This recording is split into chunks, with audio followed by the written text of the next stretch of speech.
Hello दोस्तों, नमस्कार। स्वागत है आप सभी का हमारे इस वीडियो में। तो गाइस, आज जो है हम लेकर आए हैं Kanpur university BEd second semester की ऑब्जेक्टिव नोट्स, जो कि इजी नोट्स से हमने लिया है। तो इसका सब्जेक्ट जो है वो आपका है हिंदी शिक्षण विधि। तो आइए चलते हैं। हमने इसमें पहले से टिक लगा लिए हैं जिससे आपको पढ़ते समय सुविधा हो।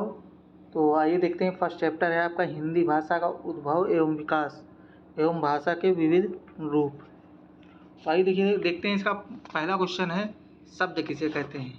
एक या एक से अधिक सार्थक वर्ण समूह को। पहला इसका आंसर ऑब्जेक्टिव क्वेश्चन जो है, मतलब ऑब्जेक्टिव आंसर जो है वो सही हो जाएगा। आइए दूसरा क्वेश्चन देखते हैं। भाषा का प्रमुख अवयव कौन सा है? वर्ण, शब्द, पद, वाक्य। ये क्रम से लिखा हुआ है। पहले वर्ण आएगा, फिर शब्द आएगा, पद आएगा, फिर वाक्य आएगा आपका। तो इसका जो है ऑप्शन ए सही हो जाएगा। तो क्वेश्चन तीसरा देखते हैं। भाषा का विकास होता है व्यक्त ध्वनियों से। भाषा की सार्थक लघुत्तम इकाई है ध्वनि। हिंदी की कितनी बोलियां हैं? 18। हिंदी अपनी किस बोली का मानक रूप है? खड़ी बोली। पूर्वी हिंदी का संबंध किसे माना गया है? अर्धमागधी अपभ्रंश को। हिंदी की उपभाषाएं कितनी हैं? 5। वेद किस भाषा में लिखे गए हैं? वैदिक संस्कृत। पूर्वी हिंदी के अंतर्गत कितनी बोलियां आती हैं? 3। गढ़वाली किस क्षेत्र में बोली जाती है? उत्तराखंड में। संपर्क भाषा का तात्पर्य है दो भिन्न भाषाएं बोलने वालों के बीच संपर्क करने की भाषा। नेक्स्ट क्वेश्चन पे आते हैं। हिंदी किस लिपि में लिखी जाती है? देवनागरी लिपि में। इनमें से अवधी भाषा का ग्रंथ कौन सा है? रामचरितमानस। हिंदी दिवस कब मनाया जाता है? 14 सितंबर को। उर्दू का शाब्दिक मूल अर्थ है मिली जुली भाषा। पाली का संबंध किस धर्म से है? बौद्ध धर्म से।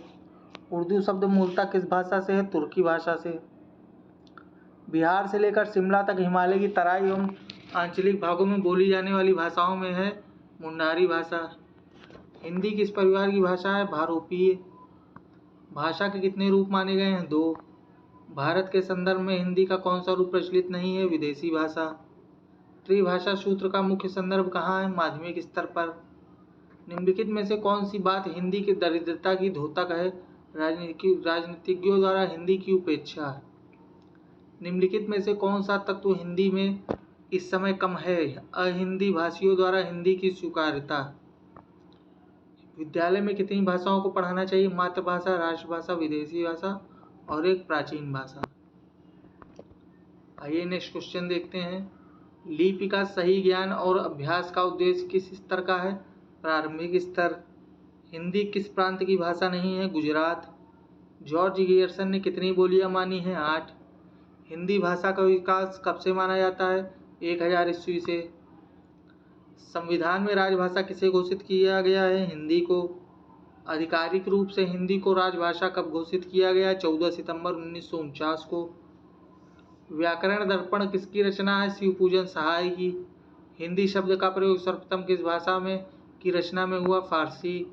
निम्नलिखित में से कौन सी बोलने की योग्यता है? आशुभाषण। जब कोई बोली या भाषा व्याकरण ढांचे में ढलकर व्यवस्थित रूप ग्रहण कर लेती है तो उसे क्या कहते हैं? परिनिष्ठित भाषा। वर्णों के मेल से जिस सार्थक वर्ण समूह या ध्वनि समूह की सृष्टि होती है उसे क्या कहते हैं? शब्द। जो भाषा देश की जनता की जागृति से जुड़कर व्यापकता ग्रहण करती है वह है राष्ट्रभाषा। किसी भी भाषा के लिखने तथा बोलने के नियमों की व्यवस्थित पद्धति क्या कहलाती है? व्याकरण। देवनागरी किस भाषा की लिपि नहीं है? उर्दू। तमिल भाषा की लिपि कौन सी है? द्रविड़। कौन सी भाषा हिंदी की उपभाषा नहीं है? दक्षिणी। निम्नलिखित में से कौन सा वाचन का आधार नहीं है? अभिनय। 14 सितंबर 1949 ईस्वी को भारतीय संविधान के भाग 17 में धारा 343 से 351 तक दिए गए निर्देशानुसार हिंदी को भारत संघ की किस भाषा का दर्जा दिया गया है? राजभाषा। सिंध, सिंधु, सिंधी स्थानवाचक संस्कृत शब्दों से किस शब्द का विकास हुआ है? इन सभी का। हिंदी की प्रमुख रूप से क्रमशः कितनी उपभाषाएं और बोलियां हैं? 5, 10। प्राचीन हिंदी को किस नाम से जाना जाता है? अवहट्ट के नाम से। अंग्रेजी विद्वान डोनियल जोन्स ने वर्णनात्मक, तुलनात्मक, ऐतिहासिक प्रायोगिक संरचनात्मक हिंदी भाषा को कैसी भाषा स्वीकार किया? पूर्ण वैज्ञानिक। हमारी भाषा का विकास विकृतावस्था से विभवावस्था में हुआ है, यह कथन है सुनीति कुमार चटर्जी का। हिंदी शब्द किस भाषा की देन है? फारसी। हिंदी भाषा की जननी होने का श्रेय किस भाषा को प्राप्त है? संस्कृत भाषा को। हिंदी भाषा के इतिहास में आधुनिक काल का आरंभ कब से माना जाता है? 1800 ईस्वी से। हिंदी भाषा का पहला व्याकरण किस विद्वान ने लिखा? इसका नाम क्या है? डॉक्टर केलाग। हिंदी शब्द का संबंध संस्कृत के निम्न शब्दों से है। सिंधु। हिंदी की उपभाषाओं की संख्या है 5। डॉक्टर नागेंद्र ने हिंदी भाषा का वास्तविक आरंभ माना है 10वीं शताब्दी।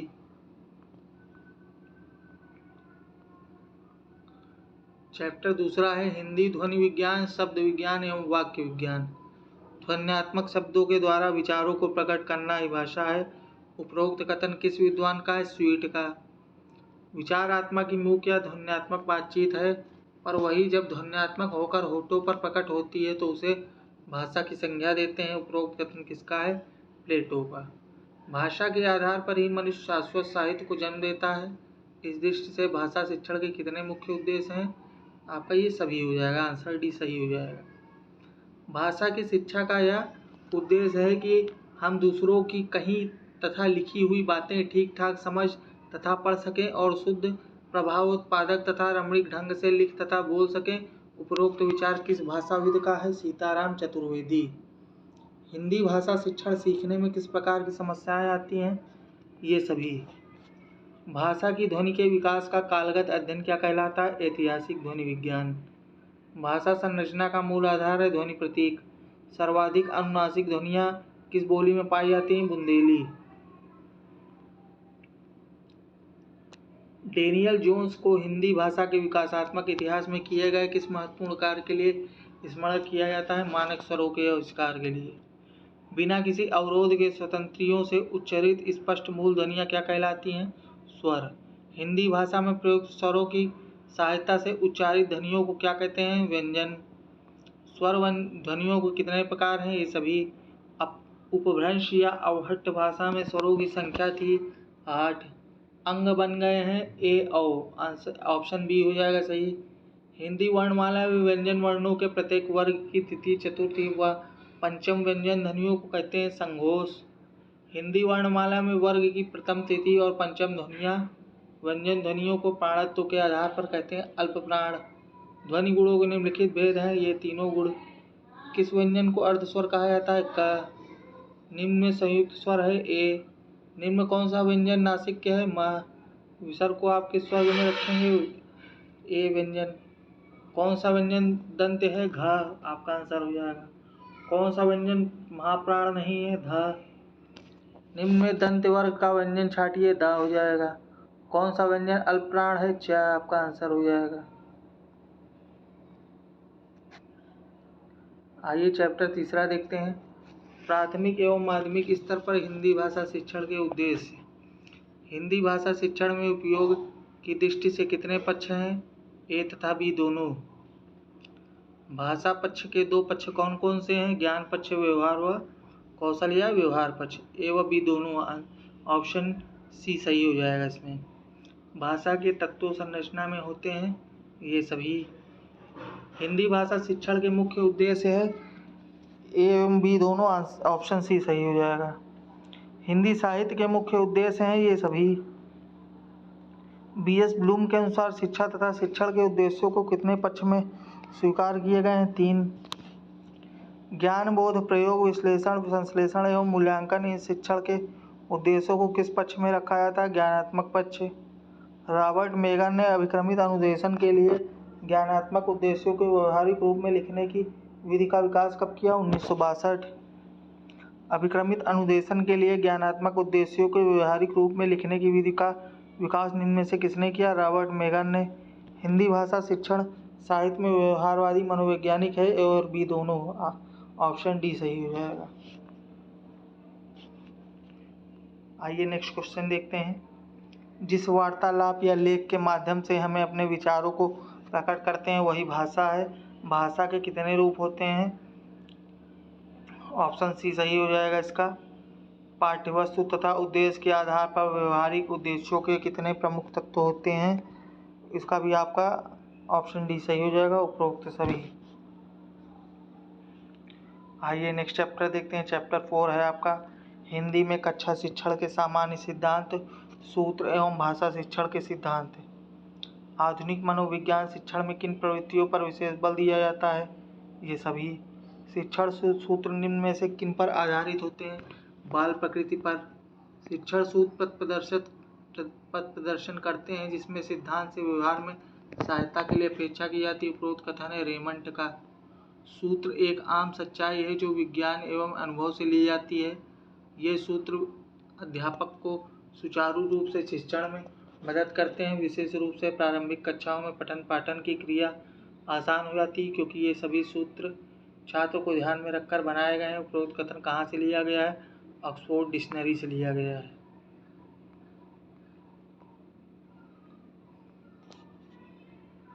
आइए नेक्स्ट क्वेश्चन देखते हैं। त्रिभाषा सूत्र का मुख्य संदर्भ कहाँ है?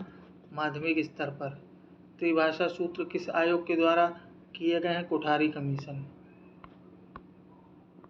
शिक्षण के विभिन्न सूत्रों में कौन सा सूत्र सही है? ये सभी हो जाएगा आपका। शिक्षण के विभिन्न सूत्रों में कौन सा सूत्र सही नहीं है? सामान्य से विशिष्ट की ओर। भाषा एक कौशल है और इसका विकास अभ्यास पर ही निर्भर है। उपरोक्त कथन किसका है? थॉर्नडाइक का। आधुनिक शिक्षा प्रणाली में ब्रिटिश दार्शनिक हर्बर्ट स्पेंसर की कौन सी शिक्षा प्रणाली उपयोगी है? पंचपदी प्रणाली। ऑप्शन बी सही हो जाएगा। पंचपदी प्रणाली का जनक किसको कहा जाता है? हर्बर्ट स्पेंसर को।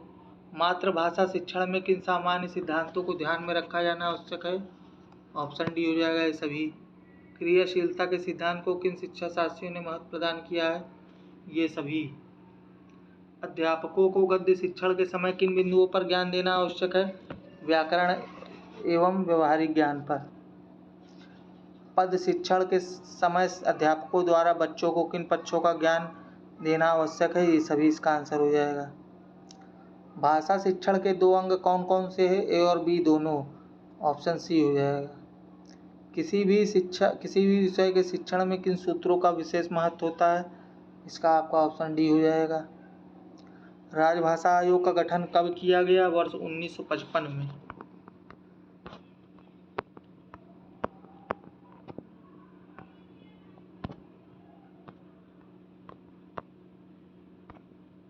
तो आइए नेक्स्ट चैप्टर है आपका चैप्टर 5 हिंदी का अन्य विषयों से सहसंबंध।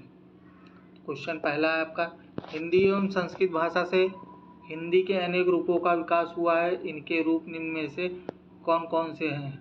पाली, प्राकृतिक, अपभ्रंश। ये सभी ऑप्शन डी हो जाएगा सही। हिंदी शिक्षण को रोचक, प्रभावपूर्ण व यथार्थ बनाने के लिए किन चीज़ों का प्रयोग किया जाता है? कला, चित्रों, मानचित्रों, ग्राफ आदि। ऑप्शन डी ये सभी हो जाएगा। अणुशक्ति, चलचित्र, मुद्रण कला आदि हिंदी शिक्षण की किन बातों में समाहित रहते हैं? विज्ञान। ऑप्शन सी सही हो जाएगा। हिंदी के ऐतिहासिक ग्रंथ कौन कौन से हैं? पृथ्वीराज, अशोक, कुरुक्षेत्र, महाभारत। ऑप्शन डी ये सब सही हो जाएगा। हिंदी भाषा में कौन सा ऐतिहासिक ग्रंथ नहीं है? शिक्षण विधि। सानुबंध शिक्षण विद्यार्थी को उसके अनुभवों के आधार स्तर के अनुसार शिक्षा देने के अलावा कुछ नहीं है। उपरोक्त कथन है शाह का। Option C. एक विषय को दूसरे विषय के अधीन करने के सिद्धांत को समानता समन्वय के नाम से उल्लेख किया जाता है। उपरोक्त कथन किस विद्वान का है? डमविल का। ऑप्शन ए सही हो जाएगा। मातृभाषा का संबंध किन किन विषयों से है? इसका आपका ऑप्शन डी सही हो जाएगा। स्मरण, तर्क, निरीक्षण, कल्पना तथा अभिव्यक्ति आदि गुणों को व्यापक रूप देने के लिए किस भाषा का ज्ञान आवश्यक है? ऑप्शन ए हो जाएगा मातृभाषा। क्वेश्चन 10वां देखते हैं। वर्तमान समय में अमेरिका के कितने विश्वविद्यालयों में हिंदी विदेशी भाषा के रूप में पढ़ाई जा रही है? इसका ऑप्शन सी 18 सही हो जाएगा। निम्नलिखित में से कौन सा शिक्षण सूत्र नहीं है? इसका ऑप्शन डी अनुकरण से अभ्यास हो जाएगा। छात्रों को हिंदी साहित्य के इतिहास की रूपरेखा से परिचित कराना किस प्रकार का उद्देश्य है? ज्ञानात्मक। निम्नलिखित में से कौन सी वाचन शिक्षण विधि नहीं है? व्याख्या विधि। निम्नलिखित में से कौन सी रचना शिक्षण की विधि नहीं है? भाष्य विधि। चित्रों पर प्रश्न करके रचना का शिक्षण देना कौन सी विधि है? चित्र रचना विधि। निम्न में से हिंदी भाषी राज्य कौन से हैं? ये सभी। चैप्टर 6 है आपका हिंदी शिक्षक, हिंदी शिक्षक का महत्व एवं हिंदी शिक्षकों के गुण। तो आइए इसका क्वेश्चन देखते हैं। हिंदी शिक्षक में निम्न में से किन गुणों का होना आवश्यक है? ये सभी। साहित्य अध्यापन का संबंध निम्न में से किन अभिव्यक्तियों से है? इसका भी आपका ऑप्शन डी सही हो जाएगा। निम्न में से हिंदी शिक्षक में कौन सा गुण नहीं होना चाहिए? शिक्षण के प्रति अरुचि। आइए नेक्स्ट क्वेश्चन देखते हैं। अपने विद्यालय में बाल सभा हिंदी समितियों के अंतर्गत साहित्य कार्यक्रमों के आयोजन से किस भाषा के अध्ययन के चारों उद्देश्यों की प्राप्ति होती है? मातृभाषा। मौलिक विचारों व भावों की उद्भावना हेतु हिंदी शिक्षक में निम्न में से किस गुण का होना आवश्यक है? मौलिक चिंतन। शिक्षक का कर्तव्य बालक का समाजीकरण करना है तो है ही, इसके साथ ही अन्य क्या क्या कर्तव्य हैं? ये सभी हो जाएगा आपका। शिक्षक को शिक्षण के उद्देश्यों की पूर्ति के लिए किस प्रमुख विधि का प्रयोग करना जरूरी है? मूल्यांकन विधि। शिक्षक जीवन के लक्ष्यों को प्राप्त कराता है तथा शाश्वत सत्यों का ज्ञान कराता है। आदर्शवाद में शिक्षक को ईश्वर तुल्य माना गया है। उपरोक्त कथन किस शिक्षाविद का है? एडम्स का। शिक्षण में पाठ्यक्रम की अपेक्षा शिक्षक का अधिक महत्व है। उक्त सिद्धांत किस शास्त्र में निहित है? शिक्षा शास्त्र। शिक्षा की प्रक्रिया में शिक्षक किसके सदृश कार्य करता है? धुरी के। शिक्षक का अंतिम लक्ष्य मानवता का विकास करना है। शिक्षक की उपमा जलते दीपक से किसने दी है? रविन्द्रनाथ टैगोर। काठिन्य निवारण की सुकराती विधि है? प्रश्नोत्तर विधि। रचनात्मक मूल्यांकन किया जाता है सतत मूल्यांकन रूप में।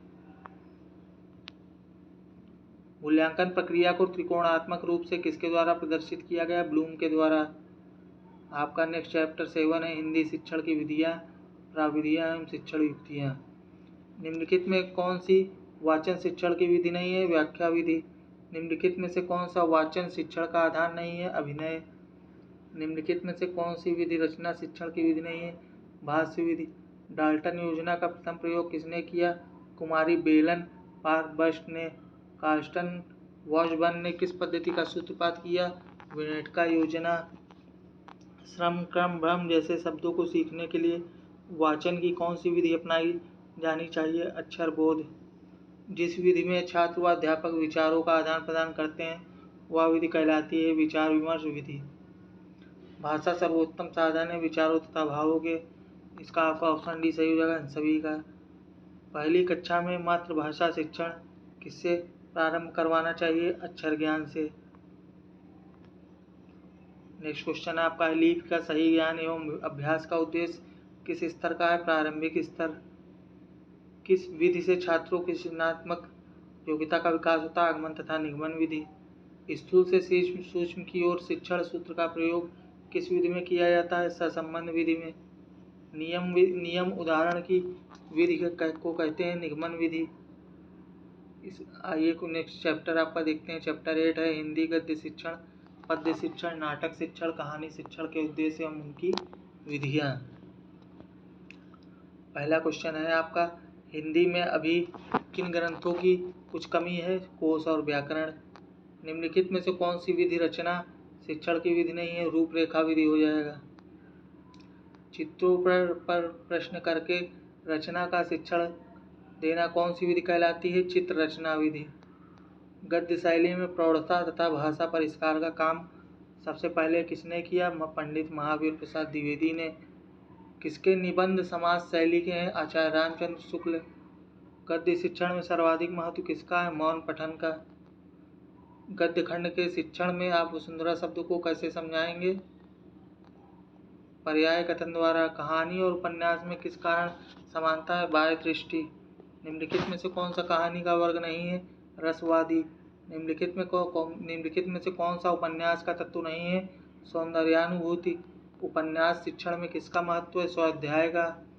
परंपरागत व्याकरण शिक्षण प्रणाली के कितने रूप हैं? 2। व्याकरण के नियम सूत्र एवं संस्कृत के लघु कौमुदी सूत्रों को बालक किस प्रणाली के अंतर्गत रखता है? सूत्र प्रणाली। भाषा प्रयोगशाला विधि का प्रारंभ सर्वप्रथम कब और कहाँ हुआ? अमेरिका में 1960 ईस्वी में। भाषा प्रयोगशाला शिक्षण विधि में तथा मॉनिटरिंग स्किल में किन साधनों द्वारा बालकों को शिक्षित किया जाता है? दृश्य श्रव्य दोनों उपकरणों द्वारा। शिक्षण युक्तियाँ अध्यापक के साधन हैं और यदि अच्छे कार्य का संपादन करना है तो उचित साधनों का समुचित ढंग से प्रयोग करना आवश्यक है। उपरोक्त कथन है गार्लिक का। गद्य शिक्षण में शैली की प्रौढ़ता तथा भाषा परिष्कार का कार्य इससे पहले किसने किया? आचार्य महावीर प्रसाद द्विवेदी ने। गद्य खंड के शिक्षण में आप वसुंधरा शब्द को कैसे समझाएंगे? पर्याय कथन द्वारा।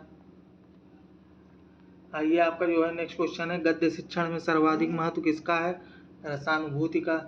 समवाय विधि उपयोगी है, ए तथा बी दोनों। मौन वाचन की प्रमुख विशेषता है अर्थ ग्रहण करते हुए तेजी से पढ़ना। व्याख्यान विधि का प्रयोग किस विधि के साथ उत्तम रहता है? प्रश्नोत्तर विधि। ध्वन्यात्मक विधि में सर्वप्रथम सिखाए जाते हैं स्वर। गद्य साहित्य को कितनी श्रेणियों में विभाजित किया जा सकता है? उपरोक्त तीनों श्रेणियाँ।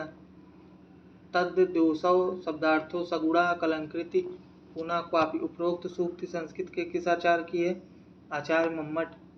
कविता मूलतः जीवन की समालोचना है, उक्त कथन किस पाश्चात्य साहित्यकार का है? Matthew Arnold. गद्य शिक्षण में सर्वाधिक महत्व किसका है? मौन पठन का। कहानी और उपन्यास में किस कारण समानता है? बाह्य दृष्टि। निम्नलिखित में से कौन सा कहानी का वर्ग नहीं है? रसवादी। निम्नलिखित में से कौन सा नाटक का तत्व नहीं है? वर्णन। आइए नेक्स्ट क्वेश्चन देखते हैं। नाटक शिक्षण में निम्नलिखित में से किसका महत्व नहीं है? मौन पठन। छायावाद का प्रवर्तन कब हुआ है? आधुनिक काल में। काव्य शिक्षण में निम्न में से किसका महत्व अधिक है? आदर्श वाचन। भक्तिकालीन पद्यांशों की भाषा निम्नलिखित में से कौन सी नहीं थी? खड़ी बोली। निम्नलिखित में से कौन सा आयोजन काव्य पाठ के लिए उपयुक्त नहीं है? शोक सभा। कहानियों द्वारा नैतिकता अपने आप हृदय में बैठ जाती है। उपरोक्त कथन किस विद्वान का है? एडिसन। कविता वाचन के कितने रूप हैं? ये सभी। अध्यापक का प्रथम कार्य, चाहे वह किसी भी कक्षा में न पढ़ रहा हो, यही होगा कि वह कविता का ससर वाचन करे। उसके उत्तम वाचन में कविता के भाव छात्र भली प्रकार समझ जाएंगे। उपरोक्त कथन है रायबर्न का। आइए नेक्स्ट क्वेश्चन 9 देखते हैं। नेक्स्ट चैप्टर, हिंदी व्याकरण शिक्षण के उद्देश्य एवं उनकी विधियाँ। महर्षि पाणिनि और पतंजलि के अनुसार व्याकरण शब्दानुशासन है। व्याकरण भाषा का व्यवहारिक विश्लेषण अथवा शरीर विज्ञान है। उपर्युक्त परिभाषा है डॉक्टर स्वीट की। वाक्य में विभिन्न शब्दों के समूहों में क्या अंतर है? व्याकरण इसकी व्याख्या तथा अर्थ उत्पन्न करता है। उपरोक्त कथन है सासिन के अनुसार। भाषा प्रयोगशाला का अनुभाग नहीं है, दूरदर्शन प्रकोष्ठ। व्याकरण अनुवाद विधि को किस नाम से जाना जाता है? भंडारकर विधि। व्याकरण शिक्षण की किस प्रणाली को विकृत रूप में सुग्गा प्रणाली भी कहते हैं? पाठ्य पुस्तक प्रणाली। फ्रोबेल कहाँ के निवासी थे? जर्मनी। असंगत शब्द है प्रलेख। विद्यार्थियों को व्याकरणिक नियमों की समझ देने के लिए जरूरी है विद्यार्थियों को पढ़ने लिखने व बोलने सुनने के अधिकाधिक अवसर दिए जाएं। व्याकरण के ज्ञान को संदर्भ पर प्रश्नों के माध्यम से आंकना पूर्णतः उचित है। व्याकरण शिक्षण की कौन सी विधि अपेक्षाकृत प्रभावी? आगमन विधि। व्याकरण के ज्ञान को मुख्य उद्देश्य है भाषा प्रयोग में व्याकरण का ध्यान रखना। संदर्भ में व्याकरण किस पर बल देता है? पाठ पढ़ाते समय प्रसंगवश आने वाले व्याकरणिक बिंदुओं को स्पष्ट करने पर। मानव अभिव्यक्ति की मौलिक प्रक्रिया कहलाती है गद्य। कक्षा 8 के बच्चों को शब्द युग्म की संकल्पना स्पष्ट करने के लिए आप क्या करेंगे? रोजमर्रा की भाषा से नियम समझाएंगे। कविता शिक्षण में कौन सा तत्व उसे गद्य से अलग करता है? गेयता।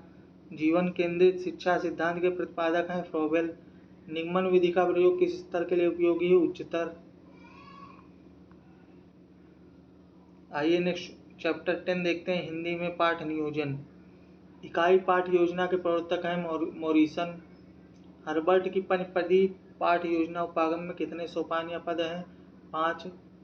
भाषा शिक्षण में मूल्यांकन उपागम का प्रवर्तक है B.S. ब्लूम। वस्तुनिष्ठ परीक्षा की विशेषता नहीं है, कई उत्तर होते हैं। निम्न में से व्याकरण शिक्षण की विधि नहीं है? व्यास विधि। पाठ योजना निर्माण का सर्वाधिक लाभ मिलता है शिक्षक को। एक समान शब्दों का उच्चारण सिखाने वाली विधि है ध्वनि साम्य विधि। वाचिक अभिनय में किया जाता है विविध बालकों द्वारा पात्रों के रूप में संवाद बोलना। शिक्षण कौशलों के विकास के लिए व्यवस्था की जाती है सूक्ष्म शिक्षण की। शिक्षक द्वारा पाठ पढ़ाने के लिए तैयार की गई योजना पाठ योजना कहलाती है। प्रभावी पाठ योजना के लिए पहली और महत्वपूर्ण आवश्यकता है विषय वस्तु का पूर्ण ज्ञान। जॉन हर्बर्ट ने पाठ योजना का विचार प्रस्तुत किया। एक प्रस्तावना कथन एक छात्र को एक नई अवधारणा को सीखने में कैसे मदद करता है। यह छात्र को कक्षा में सतर्क रहने में मदद करता है और यह जानने के लिए कि क्या सिखाया जा रहा है। निम्नलिखित में से कौन सा इकाई योजना का लाभ नहीं है। यह छात्रों को उनके शिक्षण अधिगम के अनुभवों को प्रतिबंधित करने में मदद करता है। तो एक बार ऑप्शन थोड़ा बड़ा बड़ा है, आप देख लीजिए कौन सा आपको एग्जाम में जो आपको ऑप्शन पॉजिटिव लग रहा है आप उसी पे टिक लगा दीजिए। या फिर एक और टिक होती है, जैसे कि कोई क्वेश्चन ज़्यादा बड़ा रहता है और पॉजिटिव है तो वही आंसर सही होता है, अगर आप चारों आपको मिलते जुलते लग रहे हैं तो। आइए आगे देखते हैं। हर्बर्ट का पंचपदी उपागम से पूर्व JF हर्बर्ट ने कक्षा शिक्षण हेतु निम्न पदों का निर्धारण किया हुए हैं ये सभी। Regional college of education Mysore के डॉक्टर दवे द्वारा 1967 में विकसित किया गया उपागम है NCERT उपागम। वर्तमान समय में NCERT उपागम के अंतर्गत पाठ्य नियोजन के किन उद्देश्यों पर बल दिया गया है ये सभी। एक अच्छी पाठ्य योजना में निम्न में से कौन सी विशेषताएं होनी चाहिए। उपरोक्त सभी। नेक्स्ट चैप्टर आपका 11 है हिंदी में श्रवण कौशल एवं पठन कौशल। फ्रॉबेल के अनुसार लेखन कब प्रारंभ करना चाहिए। पढ़ने की क्रिया के बाद। निम्नलिखित में से कौन सी बोलने की योग्यता है। आशु भाषण। निम्नलिखित में से कौन सा मौखिक भाव प्रकाशन का साधन नहीं है। दीपावली पर लेख। निम्नलिखित में कौन सा वचन का आधार नहीं है। अभिनय। निम्नलिखित में से कौन सा अशुद्ध उच्चारण का कारण नहीं है। सुलेख विहीनता। बालकों में भाषा सीखने का विकास शैशवावस्था में किस माध्यम के द्वारा होता है। अनुकरण। भाषा सीखने का दूसरा साधन क्या है। अभ्यास। श्रवण कौशल शिक्षण के निम्न में से कौन से उद्देश्य हैं। उपरोक्त सभी। वाचन का अर्थ है पढ़ना। भाषा सीखने तथा सिखाने में उच्चारण की शुद्धियाँ बाधक होती हैं जिसके कारण उच्चारण में आने वाले दोष होते हैं ये सभी। शुद्ध उच्चारण की आदत के लिए बालकों में से किन विधियों का प्रयोग करना चाहिए। ये सभी। उत्पादक कौशल में किसका समावेश होता है। संभाषण और लेखन का। श्रवण और पठन है ग्रहणशील कौशल। आपका है चैप्टर 12 हिंदी में लेखन कौशल एवं भाषण कौशल। लेखन से अभिव्यक्ति के कौन कौन से रूप हैं ये सभी। लेखन वर्तनी शिक्षण की निम्नलिखित विधियां हैं ये सभी। पढ़ने की प्रारंभिक स्थिति में शिक्षक ध्यान देता है अक्षर ध्वनि समन्वय पर। व्यक्तिक पाठन की प्रमुख 3 विधियां हैं ये सभी। भाषा दक्षता में कौन से 2 तत्व सम्मिलित हैं। ए और बी दोनों। मानव अपने विचारों का आदान प्रदान मुख्य रूप से किन 4 प्रक्रियाओं के द्वारा करता है। संभाषण। श्रवण कौशल विकास के लिए कौन सा उत्तम मार्ग है। विद्यालय में विभिन्न कार्यक्रमों में भाषा श्रवण के अवसर प्रदान कराना। भाषा कौशल मूल्यांकन के लिए अनिवार्य संभाषण। लेखन परंपरा में नीचे दिए गए पर्यायों में से किससे संबंध है। निर्धारित स्थानों पर विराम चिन्हों का प्रयोग। लेखन कौशल के अभ्यास के लिए महत्वपूर्ण है सारांश लेखन। प्राथमिक विद्यालय के कुछ विद्यार्थियों के श्रवण और वाचन कौशलों के विकास के लिए इनमें से कौन सी पद्धति उपयुक्त है। अभिनय तथा संवाद। क्या विद्यालयों में समय सारणी अनिवार्य है। हाँ। चैप्टर 13 भाषा शिक्षण में दृश्य संसाधनों की भूमिका। भाषा शिक्षण का प्रसार साधन कौन सा है। दूरदर्शन। श्रव्य शिक्षण सामग्री है ग्रामोफोन। सर्वाधिक प्रभावशाली शिक्षण उत्पादन कौन सा है। शब्द दृश्य सहायक सामग्री। अध्यापन में सर्वोत्तम सुलभ दृश्य साधन कौन सा है। श्यामपट्ट। छात्रों के पूर्व ज्ञान के साथ नूतन ज्ञान पाठ्य योजना जोड़ती है। पाठ्य योजना। संस्कृत भाषा निम्न में से किसके लिए सर्वाधिक सफल भाषा है। आपका इसका आंसर सी संगणक हो जाएगा। किसी नगर की भौगोलिक स्थिति जानने के लिए किस तरह के साधनों का प्रयोग करना चाहिए। मानचित्र। भाषा प्रयोगशाला में प्रयुक्त उपकरण है ये सभी हो जाएंगे आपके। विद्यालय में हुए छात्रों के व्यवहार परिवर्तन के संबंध में प्रदत्तों के संकलन तथा उनकी व्याख्या करने की प्रक्रिया को मूल्यांकन कहते हैं। उपयुक्त कथन किसका है। क्वालेन तथा अन्ना का। नेक्स्ट चैप्टर 14 है हिंदी शिक्षण मूल्यांकन। आइए देखते हैं इसके क्वेश्चन। सतत मूल्यांकन का महत्व है। पठन पाठन का भाव। परीक्षा के मुख्यतः कितने प्रकार के होते हैं? ये सभी। लिखित, मौखिक, प्रायोगिक। रचना के आधार पर प्रश्न कितने प्रकार के होते हैं? सभी होते हैं। निबंधात्मक, लघुत्तरीय, अतिलघुत्तरीय, बहुविकल्पीय। आंसर ऑप्शन डी हो जाएगा। मौखिक परीक्षा में छात्रों के मूल्यांकन के लिए किस प्रकार के प्रश्न पूछे जाते हैं? ये सभी। छात्रों के प्रतिदिन के कार्यों का परीक्षण और मूल्यांकन द्वारा होना चाहिए। सतत मूल्यांकन। छात्रों के गृह कार्य का मूल्यांकन संभव है। आंतरिक मूल्यांकन। किस परीक्षा के परीक्षण में छात्र किसी समस्या का प्रस्तुतिकरण करते हुए एक दूसरे से तर्क वितर्क द्वारा अपने विचार प्रकट करते हैं? शास्त्रार्थ परीक्षा। श्रेष्ठ मूल्यांकन के गुण है? ये सभी। मूल्यांकन से किसका मापन किया जा सकता है? व्यक्तित्व परीक्षण। भाषा के सामान्य आवागमन के ज्ञान के लिए मूल्यांकन में सर्वाधिक उपयुक्त प्रश्न कैसे होते हैं? अतिलघु उत्तरात्मक प्रश्न। चैप्टर 15 हिंदी में पाठ्यसंग्रामी क्रियाएं। छात्रों के सामाजिक विकास के लिए तथा ऐतिहासिक स्थलों के विषय में ज्ञान वृद्धि के लिए कौन सी क्रिया उपयुक्त है? अध्यापकों के साथ छात्रों का ऐतिहासिक स्मारकों का भ्रमण। छात्र विद्यालय में आयोजित सांस्कृतिक गतिविधियों में भाग लेते हैं। इसका कारण हो सकता है सांस्कृतिक गतिविधियों में रुचि। विद्यालय में अनेक गतिविधियां होती हैं। छात्रों के सामाजिक विकास के लिए कौन सी गतिविधि उपयुक्त है? ऐतिहासिक स्मारकों का भ्रमण। हिंदी शिक्षण में निम्नलिखित में से पाठ्यसंगामी क्रियाएं हैं? ये सभी। साहित्यिक गोष्ठियाँ, कवि सम्मेलन, प्रचार प्रसार, शिक्षण आदि सम्मिलित किए जाते हैं साहित्यिक गतिविधि के अंतर्गत। निम्न में से शैक्षिक क्रियाएं हैं? ये सभी।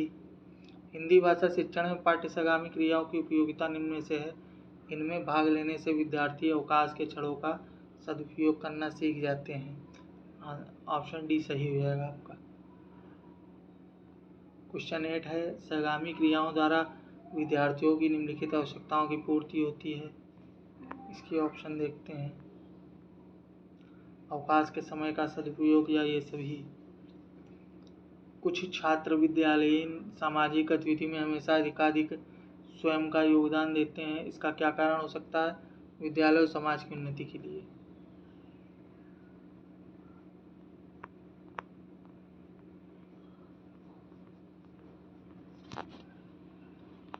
तो ये हमारे क्वेश्चन यहीं तक हैं। यहाँ से हमारे क्वेश्चन खत्म है। इतने क्वेश्चन पर्याप्त है आपके लिए। तो ये मोस्ट इम्पॉर्टेंट क्वेश्चन है जो सेकेंड सेमेस्टर में ऑब्जेक्टिव एग्जाम होने जा रहे हैं, तो इनको आप ध्यानपूर्वक देखिए। तो गाइस मिलते हैं नेक्स्ट वीडियो में। तब तक के लिए नमस्कार। जय हिंद, जय भारत।